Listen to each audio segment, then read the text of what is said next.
I find myself once again on Highway 285 going south towards Fairplay, away from the Front Range. Just going out for a quick overnight trip. I got a new astro photography setup, and I'm hoping to take a couple of photos, maybe of some deep space objects, some nebula and whatnot. However, it is cloudy right now, and it's going to be cloudy all night. In fact, we might even get some snow, so my excuse is a little bit thin this time around, but I just need to go spend the night in the woods. I think you gotta understand that. So got the setup for it. Had a long week at work, and yeah, time for a weekend or landing trip, I think. So yeah, I'm gonna go back to one of my favorite spots. It's off sort of by Guanella Pass, which runs between Highway 285 near Grant, Bailey area, into Georgetown on the I-70 side of things. And there's a really great spot to pull off, and great camping there. And if you have a capable vehicle, you can drive up to about 11,600 feet into a basin and camp there. It's gorgeous. So here I am driving into the sunset, so it'll be dark by the time I get there for sure, but hopefully we will wake up to a beautiful sunrise with these gorgeous clouds that we've already got. I'll see you when we get to camp. As promised, made it to camp, and as promised, it is pitch black outside. It was dark when I rolled up here. The sun set, like I said, about 6:10 p.m., 6:11 or so, and it's been dark ever since. It's currently about 9 o'clock. I'm just bedding down for the night. It's cold out there, and if you can hear, it's a little bit windy too. It was 100% overcast when I got here, and now it's maybe down to 50%. I did see some stars. The moon is not out. It was full on Wednesday, so it should be pretty bright, but it's not out. It's just dark and cold. So I decided to set up for the night and maybe get an earlier start tomorrow, wake up before the sun, and start some coffee and maybe get some photos of the sunrise. Should be gorgeous with all the clouds we've got. I'm currently at about 11,600 feet in Jackracker Gulch. It was a beautiful drive up. There's a little bit of snow on the ground. We've got some flurries coming with the wind and the weather here, and it was 34 when I parked, and it's only gotten colder since then, so I can imagine it's probably high 20s right now. I'm in the Go Fast camper, and it's super warm and cozy up here. I am experimenting with a new setup. Let me show you. So what I have been doing with the Go Fast is foregoing a sleeping bag and bringing a handful of blankets. So it's been working out so far so good, and I'd like to keep it going. So as you can maybe see, I've got a big blue blanket. I have several layers of blankets here, and I am wearing some Melanzana warm layers. So I've got extra blankets if I need them. I can go down and grab them out of the truck, but so far it's pretty cozy. Got my slippers, got a flashlight there, and am in the Go Fast. Well, it has been no time for you, but for me it's now 7 a.m. on the October 23rd and had a really cozy night's sleep up here in the old Go Fast. I wound up falling asleep about midnight or so, just from listening to podcasts and doing some writing and stuff. But yeah, I slept from midnight straight through to about 5 or 6, and around 5 a.m. just the wind started shaking the whole thing back and forth. Nothing. I was never worried about it collapsing or any of the zippers failing or anything like that. But the whole truck did shake back and forth quite a bit. And now it's about 7 a.m., a couple of minutes to 7. I thought I might be up and making coffee by now, but let me show you why. It's cold. I wound up not using the electric blanket at all. These blankets that I have were more than sufficient. I kept all my layers on too. I was maybe gonna ditch a Melly or something, but no, it was cold last night. But let me show you what I'm dealing with here. So you can see this is all condensation on the Go Fast, and it is frozen. So This window is closed all night. Normally in the summer I would open these. These are just like little vents that can zip down, give you access to the outside world there. But I left them all closed all night because I didn't want any wind coming in. You can hear a gust. You can see it all flapping around. So this is what I woke up to around, I guess a little after 5. I didn't check the time, but based on mental clock. But everything here is frozen now. Let's take a look outside and see what's causing all this wind.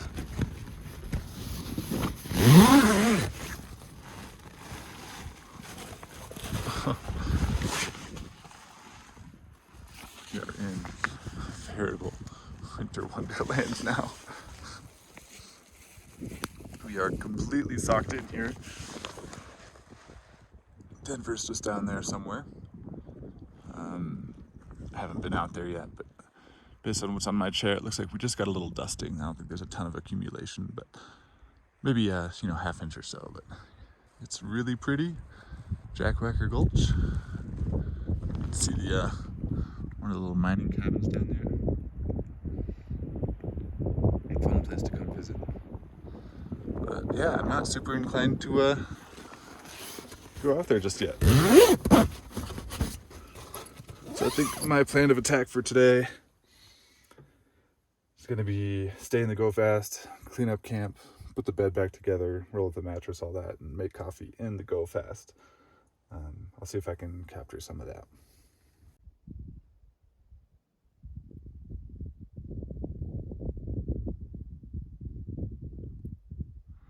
Looks like they finally closed that part of the road off to vehicle traffic. There's a couple of mines up there. The Britannic mine is neat. A couple of tailings piles. There's one portal, one adit that goes in 150 or 200 feet or so. For the most part, it's just miserable and cold. This is where I posted up for the night. I had a feeling it might get a little bit of weather here, so I parked facing into where the wind is coming from.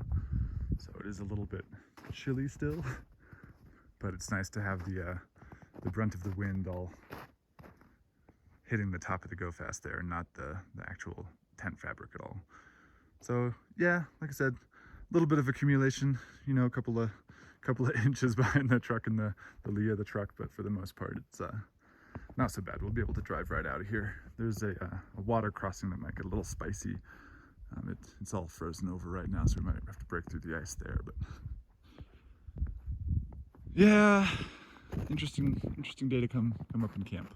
You can see one more whining cabin down there. There's a lot of old ruins up here. I find it hard to believe that people were here in the over 100 years ago, thinking, oh yeah, I can go get rich, mining metals out of the earth. But hey, to each his own. I'm not a smart man. After going outside and taking that short video, there's a gust of wind picked up and it pummeled me with snow. And I was just wearing my slippers and basically my effective PJs here, and it was so cold. So I got a bunch of snow down up my shirt. It was the wind was, I don't know, probably gusting to 15 or 20 miles an hour at least, and I got really cold. So I'm back in the Go Fast here. I went up the ladder and got in through the side, and I'm testing out this electric blanket, and I thought I'd speak a word or two just because it's a neat little piece of kit. It's not an electric blanket so much as it's an electric mattress pad. So you don't put it over your body like a blanket you might use, but you put it under where you sleep. So in my case, I have an Xped Mega Mat. Directly on top of that is the mattress pad. I have a thin blanket to separate me from the mattress pad, and then so then that's where I sleep on top of that blanket. Then I have two big synthetic filled kind of down quilts, if you will. They're not down there, they're synthetic filled, but that traps all the warmth. So it's not like an electric blanket you might be used to, where you turn it on and it's like, oh, it's so warm, you just throw it over yourself and you just feel the warmth immediately. This is sort of like a trickle charger, if you will. So it's DC 12 volts. It pulls about 6.6 amps at full bore. So do some quick math. It's about 80 watts. 80 watts is a fair amount. 80 watts is about body heat. So it's like having, you know, another person sleeping next to you. If you're a cold sleeper, you might have appreciated that. But yeah, so like, you know, it's been maybe 5 minutes since I turned it on, 8 minutes, and I already feel I'm nice and toasty down here. It's not, it just traps the warmth. You have to have some blankets on top of it to trap the warmth. So I think they market this one as a, you know, for truckers to say like, oh, this is a bunk pre-warmer. It's not supposed to, you know, supposed to keep you warm so much as just, you know, add a little bit of heat to your sleeping system. So based on what I'm feeling right now, I think it's awesome. I should have definitely turned it on last night. I didn't get cold last night, but man, this would have been so cozy. So yeah, let me flip it around and show you what I'm doing here. You can hear that wind picked up again. So this is the controller. So I've got it on setting 7 right now. So I've got the mattress pad, this thin blanket, then I'm sleeping on top of that, and then I have these 2 synthetic filled blankets, and this is so warm. So having these 2 layers on top really traps the heat that's produced by that mattress pad. And like I said, it draws about 6.6 amps or so on full bore. So it should last all night. I don't have the solar panel. It will go right here, but on the outside, and I'll feel a lot better about that. This whole system once I get that installed. In the meantime, drawing 6 amps for an hour or so in the morning, just not too bad. So yeah, that's how I slept last night. And it's like I said, I don't want to get up. I don't want to get out. I know I have to get up and start making coffee here in a minute, but yeah, it's a little after 7 now. It's just cozy here in the Go Fast. Maybe I'll wait till I see the sun and take it from there. And the weather's still crap, so I am making coffee inside the Go Fast. See if I can do this one-handed. Oh, there we go. So coffee is my ritual every morning, whether I need it or not. Got my little hand crank coffee grinder here. Goes into the pour over. Got a jet boil that I bought probably 10 years ago. Still works. I'm happy with it. Downstairs here I got my camp kitchen. It's in one of those Yeti bug out boxes, go boxes, I forget what they call it. I hate that I like it so much. It's Yeti, they're really expensive, you know, for what you get.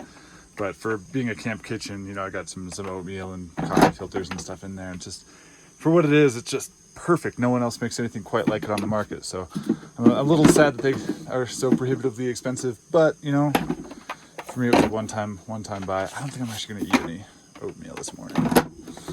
But yeah, got the, you know, water, got the ATC, Venture Tool Company camp kitchen as well. Probably won't be using that this trip. Actually been sitting on a Dometic here, which is turned off. Given it's so cold, I don't have any food in there because it's just an overnight trip. And that's where all my bedding went in this orange or yellow Home Depot tub, clothes and stuff. I actually have a bunch of fly fishing and whatnot gear stowed away in here. So this is when I'm alone. This is how I prefer to have the Go Fast set up. I put the long section on the driver's side, and I have the 2 modular sections on the passenger side. And when I can sit down on the fridge here, it's just like, it's a perfect little spot to hang out. So a good spot to hang out, make coffee, enjoy, read a book, drink a beer in bad weather, whatever it is you got going on. You can take another look outside here and see what's been developing. Oh, it's not so bad. There are some flakes coming down. So in this moment, you can see there the sun's coming up, so that is due east. Oh, it's beautiful. But yeah, there's still some weather rolling in. You can see some of the wisps up there carrying snow drifts, but it's pretty. Glad I'm here. Just very, very thankful to be camping in a Go Fast. As my coffee's boiling here, I thought it might be worth mentioning. I know someone would ask, all of the condensation that you saw frozen on the inside of the Go Fast, a lot of it's going away now, but that was all just from my breath. This is a common problem in every tent, every rooftop tent, ground tent, you name it, especially in colder weather. As you exhale, you know, inhale and exhale throughout the night, you actually exhaling a lot of moisture into the air, and when it's cold, it'll attach to a cold surface. So you'll see it. I see that the aluminum rails here are still, these guys still have condensation on them that's frozen. So that water evaporate will condense onto generally the coldest surface first, but eventually once the air gets saturated, it'll just start going to the tent walls and everything else. That has nothing to do with the structural integrity of the Go Fast.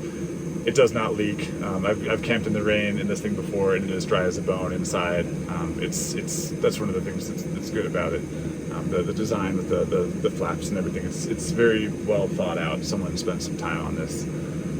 But yeah, so all of that frozen inside the tent is not a shortcoming of the Go Fast itself. That's true of any tent. The way to mitigate that is install a fan. You'll see people, cut out a hole here and install a box fan. I do enough in the winter that isn't. I'm still on the fence about that. Or like I showed you this morning, these side panels are vents that you can open up. Just getting a little bit of cross flow helps tremendously. All you have to do is get a little bit of breeze to carry that away. When it's down to 45, 40 degrees, that's a beautiful option. It's great. When it's below freezing, I get a little chilly, so I don't like having cross breezes, flipping over my blanket in the morning. So, but yeah, just wanted to explain that. I'm sure someone would ask, so as well nip that one in the bud. In the meantime, we're not quite boiling, but we're close. So yeah, get a cup of coffee and then let's get out of here.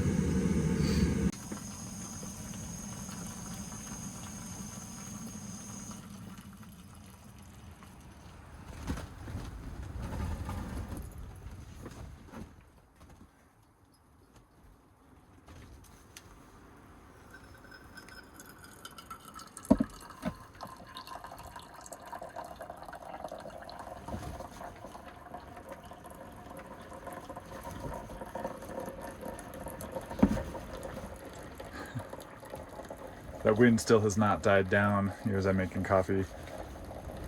It's very steamy. But yeah, that wind is pummeling still. I would guess it's gusting to 15 or 20 miles an hour. It's not too bad. Nothing I'm worried about, blowing off into Kansas or anything. But makes it so I don't want to go outside. So I'm gonna enjoy this cup of coffee sitting up here in my little perch and put on some real clothes. I'm still in my PJs here with my slippers on, so if I'm gonna go outside, I'm gonna have to change that. So next time you see me, I will be caffeinated and outside.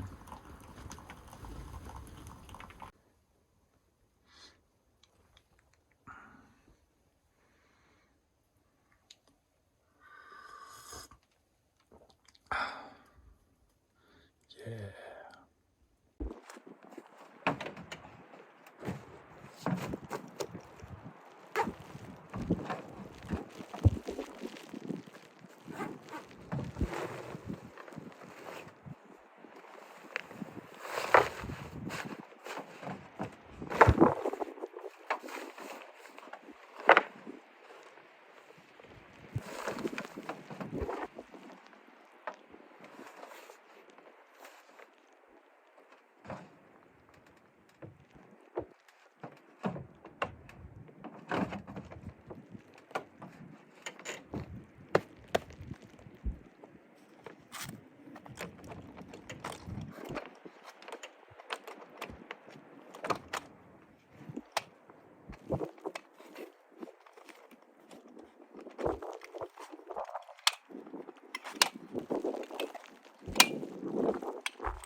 Whew, it is chilly out there. Just got everything all packed up. Did the last once over, all the gears here. So I think we're gonna try to get out of here. Fire her up, starts right up.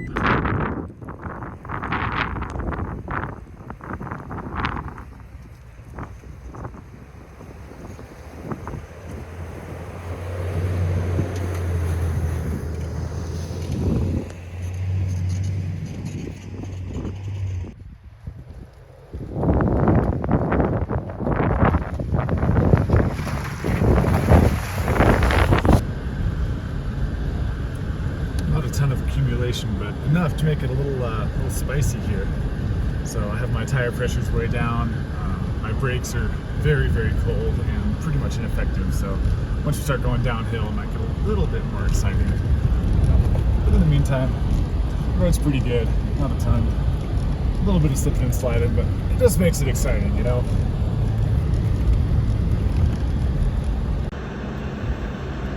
Throw in some vertical video here as well.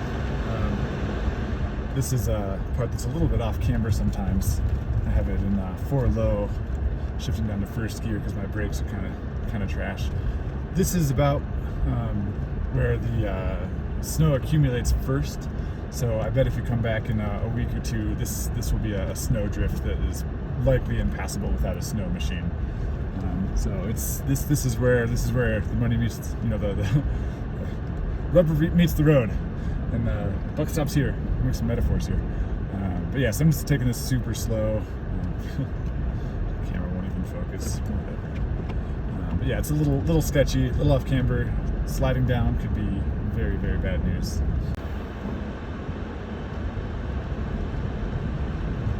Going down here. This is just a steep section. It's a little sketchy. Like I said, my brakes are basically non-existent right now, so I'm four-wheel drive low, first gear, just gonna be crawling down here. Past the fan and whatnot, but yeah, this is, probably can't tell on video, but man, it's way steeper than it looks. It's just scary. So we're gonna take it nice and slow and hopefully not slide into any trees. Don't want any body damage. Not this trip, no thanks. So that same stretch of trail, like I said, it's hard to tell how steep it is, but taco can help a little bit. So my roll is on point, but I'm pitched down, I don't know, it's hard to say, maybe 20, 25 degrees maybe. So yeah, it's just a lot. So yeah, first gear, take it slow. There's also some really big ruts on this road that are kind of disguised by the snow now. When I was driving up, this was all bare rock, so it was super easy to see, like, oh, that's a 2-foot hole, you know, like it's pretty easy to get wheel placement. Now, when I put on my brakes, I have no control, and on top of that, all of these holes are hidden. So, really hoping to not just, you know, dump a tire into into a hole here.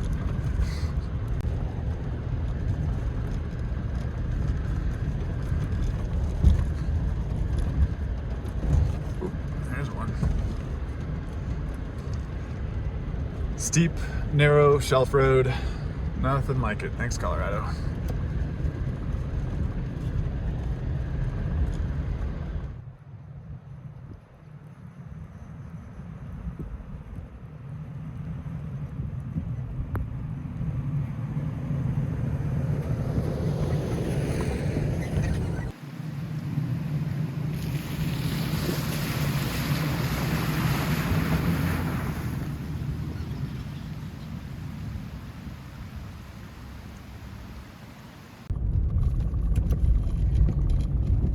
Going through some aspens now. Past a couple of other campers that are camped down low here. There was one guy in a Jeep going up, so I think he was a little bummed when he saw me coming down. He's like, oh, I'm not making fresh tracks anymore. But yeah, the weather's letting up, the snow's letting up. We got some errant flakes coming down still, but opening up into the meadow here, and it's beautiful. Yeah, I think it might turn into a really nice Sunday.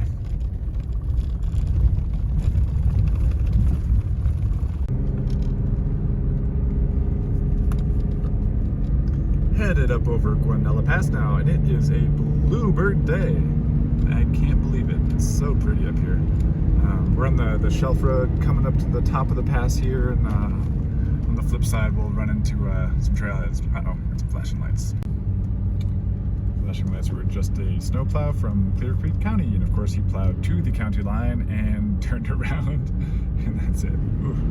Yeah, we got some wind-blown snow here. Look at that. Whew. Gorgeous, gorgeous day though. That's Flat Top Mountain up there, maybe. I haven't been up that one in a few years. Might make a winter trip up there. here at the Summit Overlook. Sorry if it's a little windy there. Got the truck, the Go Fast. I think might wait a little bit.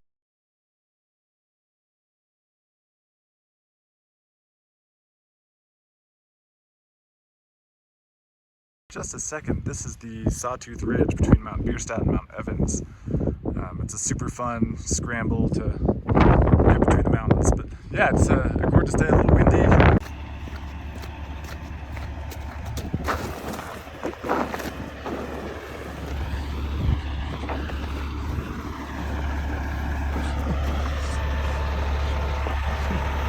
Exciting stuff. It's got a jackknife. Just get off the road a little bit. Trying to transform oil to the power plant. Interesting stuff. Looks like it's getting sorted though. Well, that turned into quite a morning of adventure there. That semi-truck was jackknifed pretty bad, and I thought they were having it under control. He had the socks out, we got the socks on. Turns out he was from Mississippi, didn't know anything, hadn't driven in the snow before, let alone a truck going uphill in the ice and all that. So it was quite an adventure. It turned into a couple hours of me getting the truck, winching his trailer out sideways, and it turned into a whole mess. We got him pretty close, but he couldn't get up that hill, so they called a heavy wrecker, and I think that's what's going to happen from there. I had to leave. I had already spent 2 hours there, so it's like, I've done my due diligence, and I helped out as best I could with my little 6,000 pound truck. So that's a problem for them now.